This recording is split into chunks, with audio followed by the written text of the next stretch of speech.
You're watching the Protocol.tv. I want to open it up to questions because honestly, that's where the best content comes from. So if you have a question, we don't really have traveling mics, so go ahead and just speak really, really loudly. Anybody? In the scenario you described where you said the Philippines, where you have unbanked participants, say you have a local craftsman and a potential customer. In that scenario, what kind of hardware is required for a transaction and who owns it? Well, I mean, I think what you need is a phone.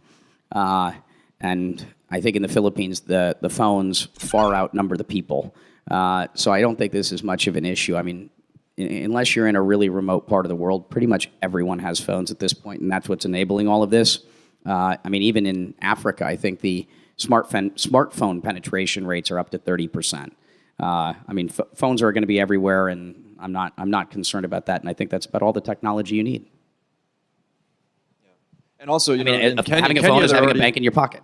In Kenya, you know, one of the most popular forms of currency is actually not even the local currency; it's mobile airtime, and they're so used to using alternative currencies and their mobile phone in order to transact it. For them, it's a no-brainer. For us, it's different because we've got a huge history of using the wired internet and existing banking infrastructure. In Kenya, it's not that big of a leap to change to a different alternative currency that you use on a mobile phone. It's really quite easy. Yeah, where I see mass adoption occurring is either Argentina and the Philippines because of sort of government financial instability. Kenya because it's the most advanced mobile payments market in the world. I think the number is 68% of people in Kenya are using their phone to pay for things, and they're using, as you said, you know, SMS minutes. This was pioneered maybe 10 years ago in a few places like the Philippines as well. I always called it the telco standard instead of gold. Central authority, anyway. Yeah, but I just invested in a company in Kenya, which I'm very excited about for this reason, BitPesa, because I think BitPesa can just, I think they've got the ability for sort of mass adoption in a hyper sort of local area in a short period of time. Or I think it again will be in a place like the Philippines where I think it's 28%. It's some very high number of the Philippines' GDP is money remittance. And so you could see mass adoption. It's in English, meaning they can follow a lot of the things that we talk about and do. And they're one of the most social societies when it comes to social networking in the world. You know, maybe, you know, sort of Malaysia, Indonesia as well. But I see those as sort of ground zero for mass adoption markets. This question is a little bit self-serving, I guess. I spent about 10 years in the very boring but lucrative industry called title insurance. Sorry. And as you know, I kind of pitched around ideas to build the system that you were talking about, but I haven't been able to find the right system to build it on. I've tried notary chains, independent blockchains, and whatnot. Do you think your 2.0 sidechain solution is ready, number one? Number two, would you invest in it? Well, I mean, I commented on this as an interesting one, and one for, you know, anyone that's bought or sold houses where, you know, you just kind of go, you feel robbed, you know, when that payment is made. But you know, I can't speak for sidechain specifically because, you know, sidechains don't yet exist. It's, you know, it's in development. So it's too early to really say, but I think so. You know, you've got, you know, a number of other meta layers that are available to do things like this, and it's a matter of productizing it, you know, in a way that you get people to adopt it. You have to productize it in a way where, you know, the buyers of real estate, and you have to figure out how to structure it in a fashion where people agree that they're going to use this, because you have to present why it's useful, you have to present why it's effective, you have to pick a market where, you know, you can figure out how to get that existing title insurance, because you still have to make sure the title is clean. And so you have to figure out how to move that title sort of tracking onto a blockchain where that last transaction is basically proven, okay, it's a clean, clear, and title. Now it's on a blockchain, and, you know, productize it in some fashion. And I'd love to, you know, continue to have that conversation if, you know, someone presented to me the right product, which is normally, you know, where I like to invest. It's not just idea. I want someone to show me, okay, here's how I think it's actually going to work. And here's a minimally viable product, you know, that we've kind of developed, you know, and present to fashion. And here's, you know, from a business model perspective, how money can still be made because we're providing value and we're just doing it far better and much more efficiently. When entrepreneurs are disrupting things, they're normally not ending an industry. They're normally figuring out how to just do it much cheaper, faster, safer, and such. And I think that that's one where it's highly bloated and we're overpaying. And I'd love to see someone present a product that's been thought through and ready to be implemented and brought to market. One last comment. The only problem I've had there is that proof of concept. So if there's any developers in the room who want to try to tackle that with me. Yeah, I can envision how that technology is going to work. The issue is how do you productize it and how do you get it to be accepted to the extent that it can be enforceable around under sort of rule of law. And those are things I don't have the time to think through. And that's where the entrepreneurs that want to build in that space hopefully do. There's that hard part of dealing with the real world, right? Like there's an entry point to get into cryptocurrency. Yes, it's this beautiful system, but somehow you have to cross the chasm between what happens in the real world and cryptocurrency. And I think Tether is sort of an example of what you're trying to do that. You're trying to create that bridge so that you can deal with dollars still while you're in the cryptocurrency world. But things like Tidal, you have to have that sort of origin genesis transaction that says, hey, now this house is on the blockchain. And that's the hard part, I think, is making a system around that. And then also, the sort of the changing of the guards, the old world, like trying to get the old world to adopt this new strategy. So it's like a long horizon, but it's one of those things where I look at it and it's like, yeah, it's obvious, it's inevitable. It will happen, no doubt. It's the most efficient way. And that's the A to B versus the A to Z analogy. It's very easy to describe, hey, I'm going to start this business and this is how it's going to look, at scale, the Z. But the real challenge in building that business is actually getting from point A to point B. It's getting that first sort of implementation right, because once you get that right, it's very hard to go from 0 to $1 million of revenue. It's much easier to go from 1 million to 10. It's that that first sort of piece and getting that right is the real challenge. Go a little further back here. Regarding regulatory compliance, I can understand a company like, say, Coinbase, which is working within the banking system, trying to get right with all the regulations. But I mean, if you look at the example of, say, a company like Uber, which is saying we're not a taxi service, therefore we're not subject to your taxi regulations. I think that sometimes, do you think that there's some room for a Bitcoin company, like say an ATM, for example, to say that we're not a bank, we're a vending machine, basically. So if you buy something from a vending machine, you don't need to swipe your ID card or scan your fingerprint. To me, that the idea that you have to show ID to buy Bitcoin just kind of seems to blow apart the entire idea of Bitcoin in the first place. And I don't think that you don't even have to show an ID to vote, but you have to show an ID. So where are these? I hate to say it, like they need to do this. Why aren't more people trying to say, look, we're not a bank, we're not subject to these regulations, and try to go around the regulations? Well, it's ultimately fear of going to jail, I think. The penalties are pretty harsh. Yeah, I think that's the main thing. When we talk about what is a security, when we talk about sort of equity instruments and all of the laws surrounding that, and the SEC, the government could probably get away with calling a ham sandwich a security. That's the issue we ultimately run into here. Is how much risk are you willing to take to make a point, especially when you founded a company that's worth hundreds of millions of dollars and you're going, wow, the lifestyle ahead of me looks pretty sweet. Do I really want to risk it all? And that's the challenge we all face. And some people are going to go be pioneers and stand up for what they think is right, and they'll either break new ground in the way that Martin Luther King has, or they may end up a lot of people are going to go challenge those things, but it's very easy to understand also why some people are saying, well, I'm gonna comply, and Uber does comply. Uber is taking a position, they're fighting that battle, but they're not just going completely, they're not just defying all regulation, they're fighting regulation.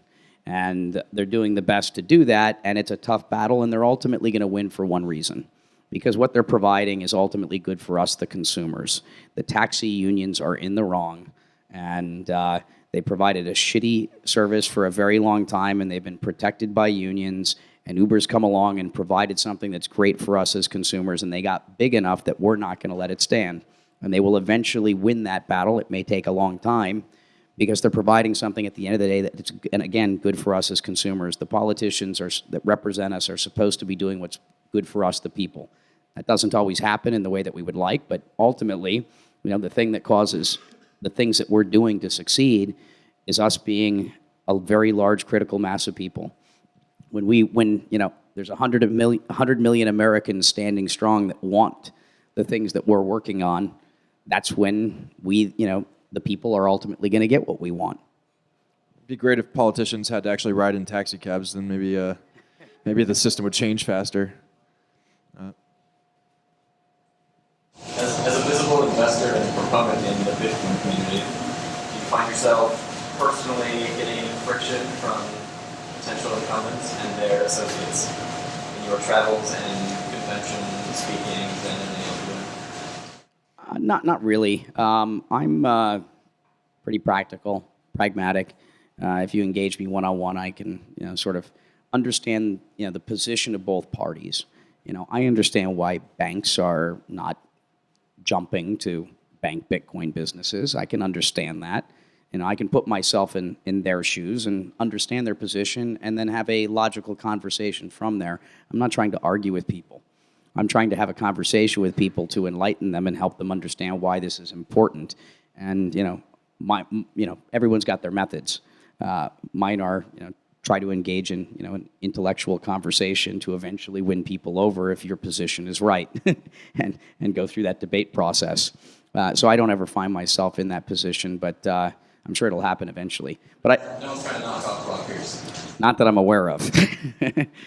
Let's hope not, but I guess anything could happen.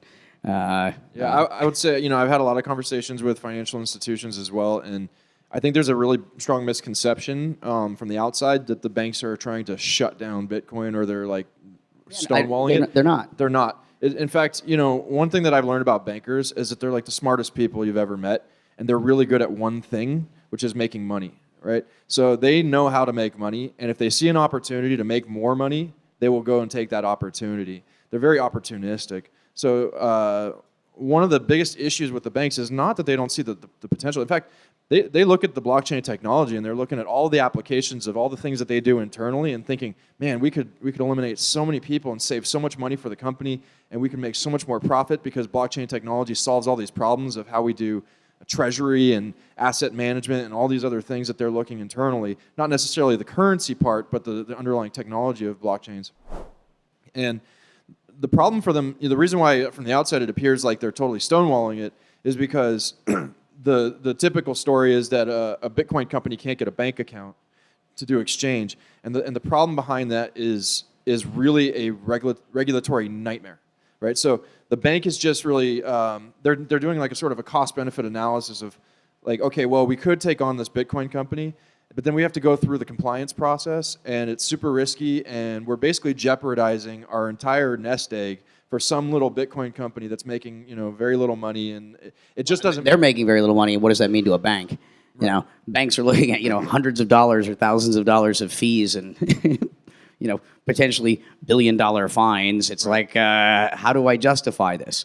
Right. So I think as the market progresses and it becomes more valuable, it'll become valuable to the banks as well, and those lines will soften. But certainly, and they have softened. Yeah, they have a lot. Most of the banks are going, okay, this is interesting. I want to understand it more, and they're becoming open to it. But they're big, slow organizations. I mean, that's when you have a lot of when you've built something with tons of enterprise value, it inherently becomes slow by nature, and it's supposed to, so that a reckless CEO doesn't wipe out all that enterprise value overnight. Startups are meant to be fast and nimble because they're trying to capture value. Large organizations are supposed to protect that value, and by nature they're going to be slow. And but they're becoming interested, and as this becomes a larger industry, as the economic opportunity becomes larger for them, they're going to become more and more open to working with businesses. It's just they don't move at our pace. What you start to see is you see inside of the organization, you end up having little startup groups that are Bitcoin focused. especially the research guys who are like all about it, writing white papers internally, distributing it to people. They're really excited. There are pockets of people who are really excited about the technology inside, but they have to work within a giant organization. So it takes time to really filter out to the top, and it's just an education issue more than anything. One of the things I like to do is I always offer myself up as a resource to anybody, and I say, look, if you want to bring me in, I will educate you on anything you want to know about Bitcoin, and that's the biggest way to spread it, because once you understand it and you understand the basic technology behind it, it's hard to argue with it, right? It's just more efficient. It's just a better system. And so it's really about getting past those barriers and just saying, hey, look, and that's why I encourage everybody in this room. I mean, the best thing you can do is to educate people on what this thing is and take the time to have them understand it and bring them to events like this. And it's been just incredible to watch this group grow from, I think we had like 15, 30 people or something like that in the beginning. And now we have 950 people on the meetup group, and we're getting, we have to turn away people. I mean, it's crazy. So this thing is definitely spreading, it's growing, and it's because of individuals who are bringing their friends and educating. And it's a very grassroots thing. It's fun to be a part of. Question about blockchain 2.0, getting back to what you were talking about before, specifically for you, Brock. As an investor, I'm curious, one of the things about the early internet was some of the companies, people say, oh, we were 10 years too early, we had a great idea, we were 10 years too early. Some of these ideas, I think, well, that's going to be tied up in regulation for a long period of time. How do you as an investor make a decision about if you should invest in something that you think that could happen to, or do you draw a line there somehow? Or? Yeah, I do. I mean, market timing is one of the most important lessons I learned in my career. I started a business back in the 90s trying to deliver, user-generated videos, think YouTube, original programming made for the internet, think Makers, and licensed and repurposed video for the web, think Hulu, in 1997. So, I mean, the first lesson I was really taught and was ingrained in me was market timing. Timing is everything. A lot of entrepreneurs think their success is really tied to them. It's largely luck, and the primary component of that is, was your timing right? Subject to actually being able to execute. Yeah, that's a big part of it. It's the reason why the majority of my investments have been made in what I'd call sort of basic infrastructure. We're still in that basic infrastructure phase where it's building bridges, roads, tunnels, the stuff that allows the technology to be usable by, the masses, where you don't need to think about having a cold storage or a paper wallet. I mean, these things can't scale. You can't get mass adoption with those types of systems. It needs to be productized in a way that it's easy to use and you don't need to think about it. So a lot of what I've been doing is still in the basic infrastructure phase because that's where the timing is right. I'm interested in the 2.0 stuff, but yeah, it's challenging sometimes to invest in those projects because they often are very early. But as the when you're an entrepreneur, you go in and those are the risks you take, and often it's better to be too late than too early is actually the sad truth of it all. Because if you're too early, you're going to spend a couple of years working on a project and it's never going to go anywhere, and there's no one there to basically pick you up and roll you up into their larger project as you go through these industry consolidation phases. When you're too late, if you've done a good job of at least building a very competent team and good product, you can get sold to someone else. It's not a fantastic outcome, but you have those sort of market opportunities as long as you efficiently spent those resources creating value. When you're early, you normally end up drowning. If you're late, you often get past at least a life preserver, though your ship sunk.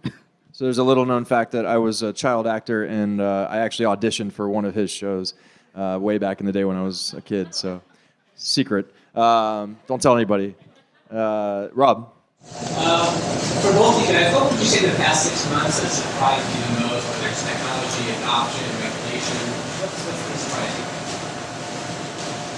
I mean, on the regulation front, I think I've been surprised by how well things have gone. I know maybe some people wouldn't agree with that, but I think on the regulatory front, things have been smooth sailing. I mean, as much as I could have hoped for, because it's obviously one of the biggest concerns many of us have, and I think things have gone about as well as I could have hoped. There's no one's there's fire and brimstone isn't being brought down upon us anywhere. We're left with an ability to innovate as much as one could hope around such a highly regulated industry, meaning money and financial services. What would be the other big sort of surprises? I've been surprised by the Bitcoin price being down, kind of for as long as it has, and kind of not a positive surprise. That's on the negative one, but and it concerns me as well. I personally don't care that much about the price because I have belief that what we're doing in the long run, in the long game of this. I'm a long investor in Bitcoin and everything going on in the space, so it doesn't bother me. But price is the sort of primary barometer of sentiment in terms of the people that are not in this room, the people that have heard of it and are curious about it, and it causes a lot of people that would be engaged not to be engaged.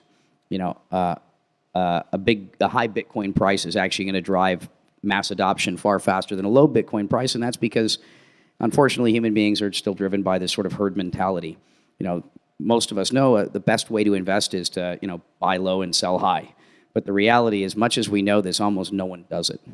We typically end up getting excited when things are at a really high price, and we buy in when we shouldn't, and we sell when things are down because we're still driven by that sort of herd mentality. So the price is concerning, because for this to work, we do have to reach that critical sort of escape velocity. And there's a lot of things, incredible inventions that didn't make it because they couldn't get that sort of velocity required to go big. I'm not worried about it, but it does weigh on me a little bit because the price is definitely slowing it down adoption in some ways. And fortunately, the last, call it 36 hours have been good, been quite exciting. I think everybody's feeling a little wealthier. This weekend, if the price stays high, I think everybody's going to have a better weekend than maybe last. So that's been a big surprise of mine. I think the quality of sort of people from the outside world, guys that have held senior positions in large organizations, entrepreneurs that have had, many successes. I've been pleasantly surprised by the sort of quality of talent that's now taking an interest in the sector and coming in. I think that's been a good thing, and we want our ranks to grow. It's essential. So that's I think been pretty positive. What else would you add? I mean, honestly, positive bank perception or acceptance has been very surprising to me of late. The quality of minds in the space, although that's actually not surprising because it is a pretty heady topic. But the rapid expansion, I mean, watching it grow so quickly, I think you're right in that it has slowed a little bit, but I think it's going to take another upswing. Especially as the price starts to climb again, it's going to bring a lot of people in the door. And this time we have such a strong base of people who now understand the technology. There's so much more that we have. When the price was at the height that it was before, nothing was built. I mean, it was really just speculation. But now you have these systems and these more mature companies in the space, so that when that price does start to climb again and people start to come in, we're going to have the place for them to go, the infrastructure, and it's going to be a lot easier this time around. So it's going to be quite a ride. Yeah, it was a huge difference. When you saw this last run, you're excited, I want to buy some Bitcoin. You had to call your friend that knew how to program. I mean, it was a challenge for most people that took an interest in it, and that venture capital that's flown in doesn't immediately provide something. It's like planting a seed and then pouring water on it and giving it sunlight. It takes a year or two for that capital to actually turn into products and services that are mature. And this capital flowing in is definitely going to make a very big difference over the next couple of years in improving, call it that 1.0 basic infrastructure layer. And I think when this next thing runs, it's going to, it'll be exciing to watch, and I think we'll all have a good time. To the moon. To the moon. Thank you for the lecture. Question, you talk about infrastructure. What kind of infrastructure do we need for it to go forward? Well, yeah, I mean, the basic infrastructure, more than anything, I think, is wallets. It's giving consumers the ability to safely, securely be able to, get their Bitcoins, along with the on-ramps and the off-ramps to get them in and out, and those might be one and the same. But it's called, if I want to go from the US dollar economy to the Bitcoin economy, I have to have the ability to get my hands on Bitcoins easily. I mean, I got to be able to buy them fast, and all those channels, the on-ramps, and I have to then be able to store them, and it's got to be a really smooth sort of user experience where I don't even need to understand the security of it. It's just got to work, and it's got to work really well. There's another change that's kind of happened in the last year or so where the early companies who got venture backed and venture funded, guys like Coinbase and stuff, they took a strategy of basically building everything, building the entire ecosystem and trying to, it was a very smart strategy. In Coinbase, I have a lot of respect for the company. But the strategy is becoming different now. The companies that are getting funded are more hyper-focused. So they're tackling one problem and going really deep on it rather than tackling every problem and doing it really broadly. What that does is it allows for specialization. It allows for better solutions all across the board. And it's kind of ridiculous for every company to try to reinvent the wheel on something. When somebody else has already built a great wheel, you might as well just build on top of it. Up till this point, that's not been the strategy. Every company who builds something has to start from ground zero, build the entire stack. And one of the problems with that, especially in this industry, is that this stack, the amount of deep domain experience you need to have to build this securely and to build it well is so massive. And really, the people who are good at building the infrastructure pieces are typically not going to be the same guys who are really good at building the sort of high-end consumer experience around it. And so we had a huge amount of companies in the space that had great tech, but weren't necessarily the easiest system to use. And so it gets relegated to a more technical user, a more power user. If you really want to cross that gap, you have to have an incredible consumer experience, and you have to have the trust that it's built on top of a very secure infrastructure. And so we're starting to have those solutions in place so that developers can now build on top of things. And that's always true, though. When an industry is young and small, you're not going to get a bunch of companies financed to specialize in each of these ways.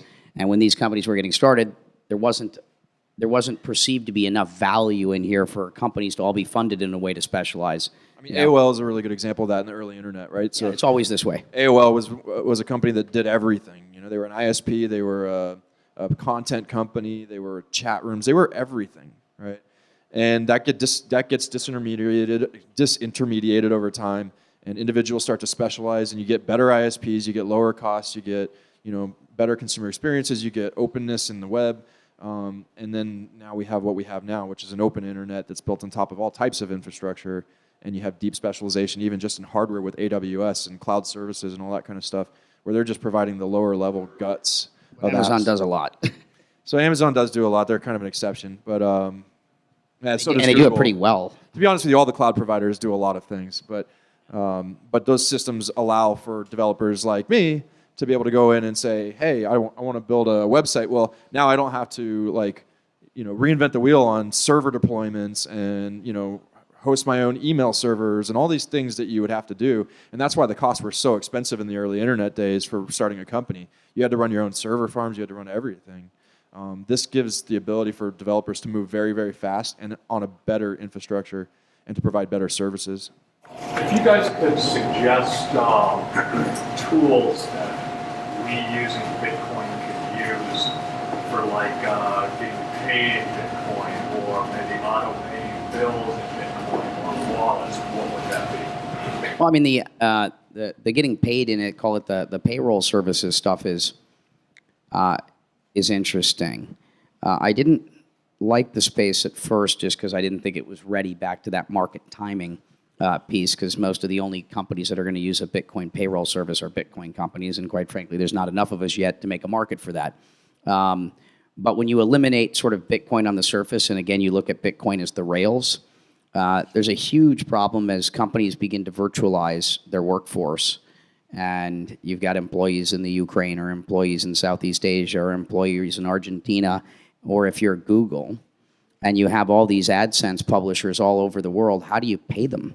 And the idea of saying we've figured out a way to get international payroll services and get money to people everywhere You don't even put the name Bitcoin on it. You just say, hey, I found a way to pay everyone in the world really efficiently. There's a lot of big companies that have that problem in almost every startup out there.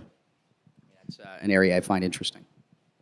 Yeah, I think that's one of the questions that's still in my mind is whether Bitcoin, the name Bitcoin, will ever be a name that the average person knows or thinks about on a daily basis. Actually, if I could redo it, I would have given it a different name. I would too. I would have called it money. But I always use the example that my mom, she doesn't know how the internet works. She doesn't know what TCP/IP is or SSL or now TLS or any of these technologies that we use every day. She knows how to use it. Isn't money a good name for it if it were just called money? No, you know why? Because I don't think that Bitcoin is money. I think Bitcoin is something even deeper than that, which is it's a system that allows for distribution of all types of services, and money is just one of them. So I think that it's even deeper than that. Money just happens to be the first killer app, and it's going to change the world just on its own. You'd still have the blockchain. I'm just talking about Bitcoin, the currency itself. The currency itself. It's the problem is money's really intuitive. Bitcoin was not, but anyway, we have what we have. We ain't gonna rebrand it. So my question is, why don't we see a mass adoption right now in the third world? Because as I understand, over here in the Western world, we don't mass adopt because the public opinion about the price is what's holding us back. Yeah, it's awareness. Awareness more than anything. People need to be aware of it. They have to understand why it's useful, and you got to have, again, a sufficient amount of people touching and playing it. I mean, awareness is the main issue, which is why, and also there's not been investment capital going into these places. Investors typically want to invest into a Delaware C corporation. And the main reason for that is there may be an offshore market opportunity, but you can, back to a rule of law issue, I invest in a company in Africa in the same way that, most companies don't want to sell products on the internet to people in Africa because of this trust issue. You run off with my money, what recourse do I have? And so most investors do not want to invest offshore. And if they do, it's going to be in, mature countries, developed countries where there's sufficient rule of law and recourse if your money disappears. It's very, very difficult for investment capital to flow into these regions. And so a big part of the awareness issue is, the boots on the street, if you will, just haven't had money. And that's the reason why I'm so actively, trying to invest in these, call it key markets, Latin America, Kenya, Philippines, because those are the markets where I think, things are going to happen, and I'm trying to actually provide the operators on the ground there with the capital to do it. So why don't we see, because over there is a need, over here there is no need. It's not, we have other ways, but over there they have the phones, but they can not buy the app with the phone. Why don't we see it coming from the public and not from what you see? That was my. Well, but the public needs to be aware of it. It's if you don't know about it, you got to get there, and someone has to make people aware of it and get a handful of, because it's something that'll happen virally, and that's the reason I like Kenya, Argentina, Venezuela. The Argentinian economy collapses, and everybody's going, you got to get this Bitcoin. I mean, it's going to be at every bar, every restaurant, everybody on the street is talking about how do I flee into some other store of value. And it can happen very quickly. Again, in Venezuela, the same. Kenya, because 68% or so of the population, I might have my number wrong there, are using this for payments. M-Pesa is not that cheap. All of a sudden, everyone's like, let's use Bitcoin. The behavior is already there. And that's why I think that in Kenya, you could see something like M-Pesa disappearing in a year or two. You could see just something like Bitcoin taking hold and becoming the primary payment system for a majority of the population overnight. And that's why I want to, bomb that market with capital and guys in parachutes jumping out of planes and making everybody aware of it. Because I think that's a market that is ripe for mass adoption in a very short period of time. But it's got to be sparked somewhere. It's that, kind of capturing lightning in a bottle, and that happens because something goes viral. But for something to go viral, you got to have a bunch of people talking about it, and I don't know what will be that trigger, but I'm comfortable putting some money to work to, try and strike that nerve, a dozen different ways, and hopefully we get lucky. Do you see the big media companies jumping on the blockchain, specifically in like the DRM area, as a way of trying to control content? Yeah, I think the blockchain is, got, interesting licensing applications like that. Your token is, your ability to authenticate that you have a right to something, and that token is the thing that might be able to allow you to access something. And I think, again, similar to voting, or I've seen some interesting discussion around things like art and authenticating art and its reality, or luxury goods like Louis Vuitton bags. So you got a lot of or wine, counterfeit products. So when I buy a Louis Vuitton bag, not that I would, but let's use that as an example, not to slam the brand, just better uses of money today. I'd rather buy Bitcoin. But I go buy that Louis Vuitton bag, and with that, I'm getting a digital token or a certificate of authenticity. Yeah, I could go then buy a counterfeit bag and sell that counterfeit bag and transfer the token along with it, but that counterfeit bag is now real and my real bag is now fake. I mean, there are some potential issues there, but you can start to make that a way of authenticate, a certificate of authenticity of sorts in a public ledger, a system for representing I have rights to a particular piece of content. I think there's some interesting applications there, and similar to title insurance. I haven't seen that being done right, but I believe there is market opportunities there. It's Brock's birthday, and he's got to get to a birthday dinner, and I don't want to keep him too long, but we'll take one more question, and then after that, we're all going to go down to, you can hang out here for a little bit, but then we're going to go out to across the street to the other room.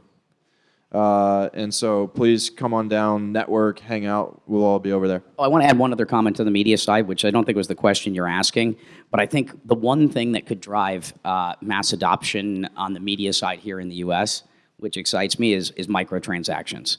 Microtransactions are something that we've needed for a decade or two. And in the same way that you're seeing the cable industry finally being debundled, where we as consumers can get things a la carte, I don't want to pay for 200 channels. I mean, I cut the cord 10 years ago anyway, so this doesn't really apply to me, but I don't want to pay for 200 channels.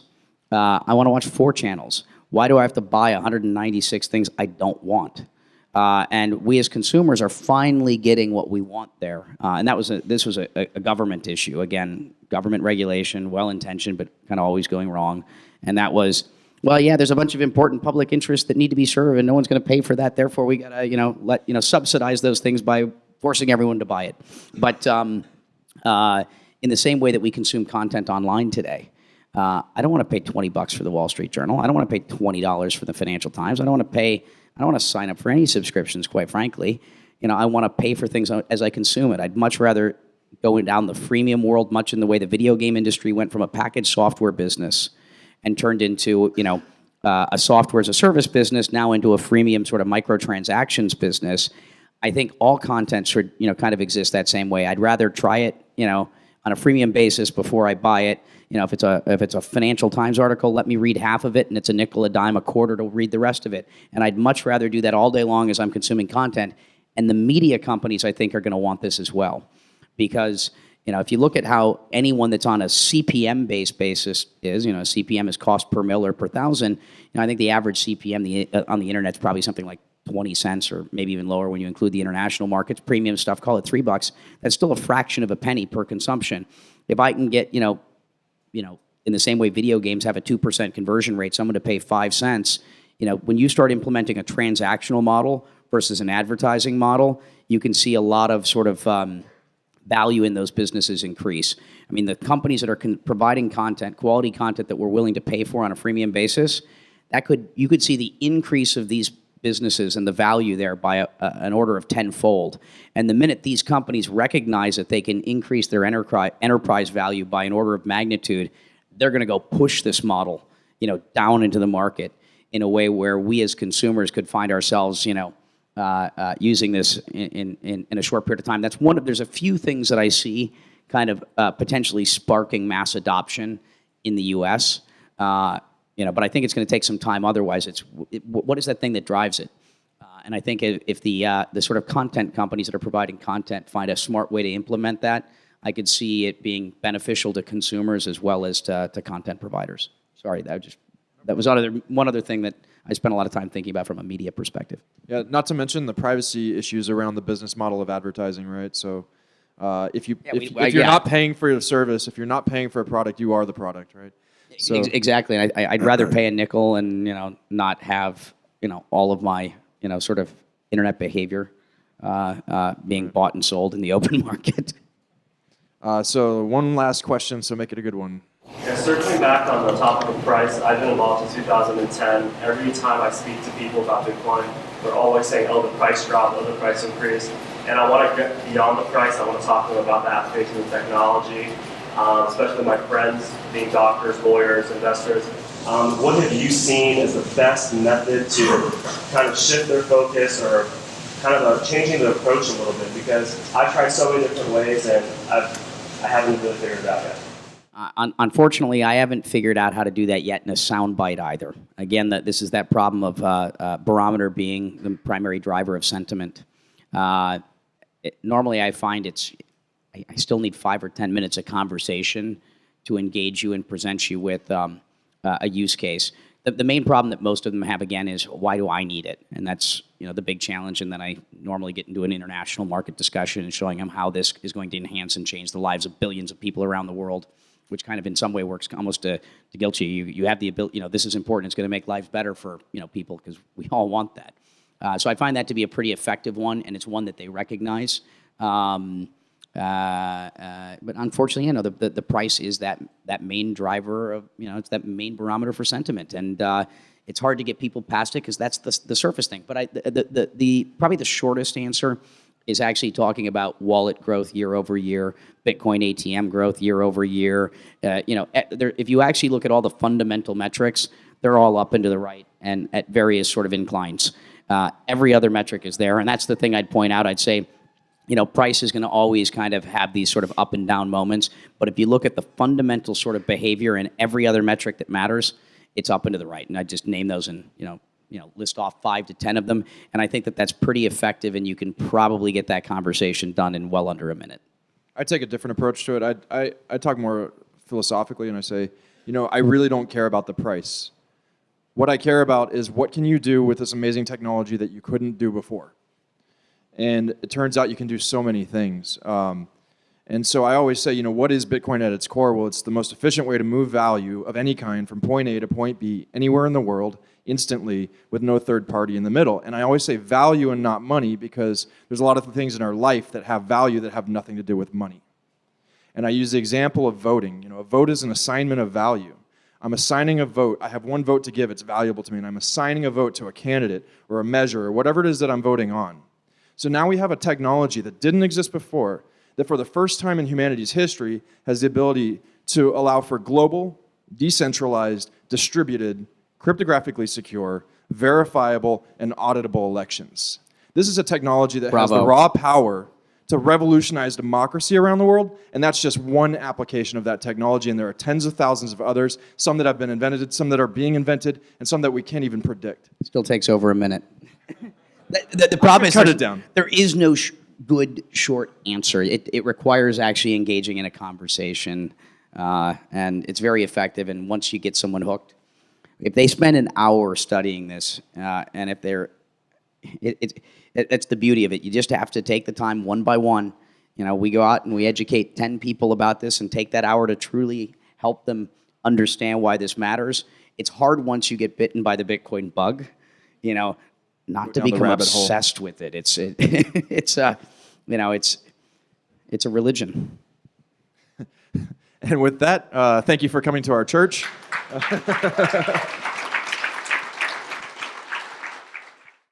Follow us on Twitter to be the first to know about new videos from the protocol.tv.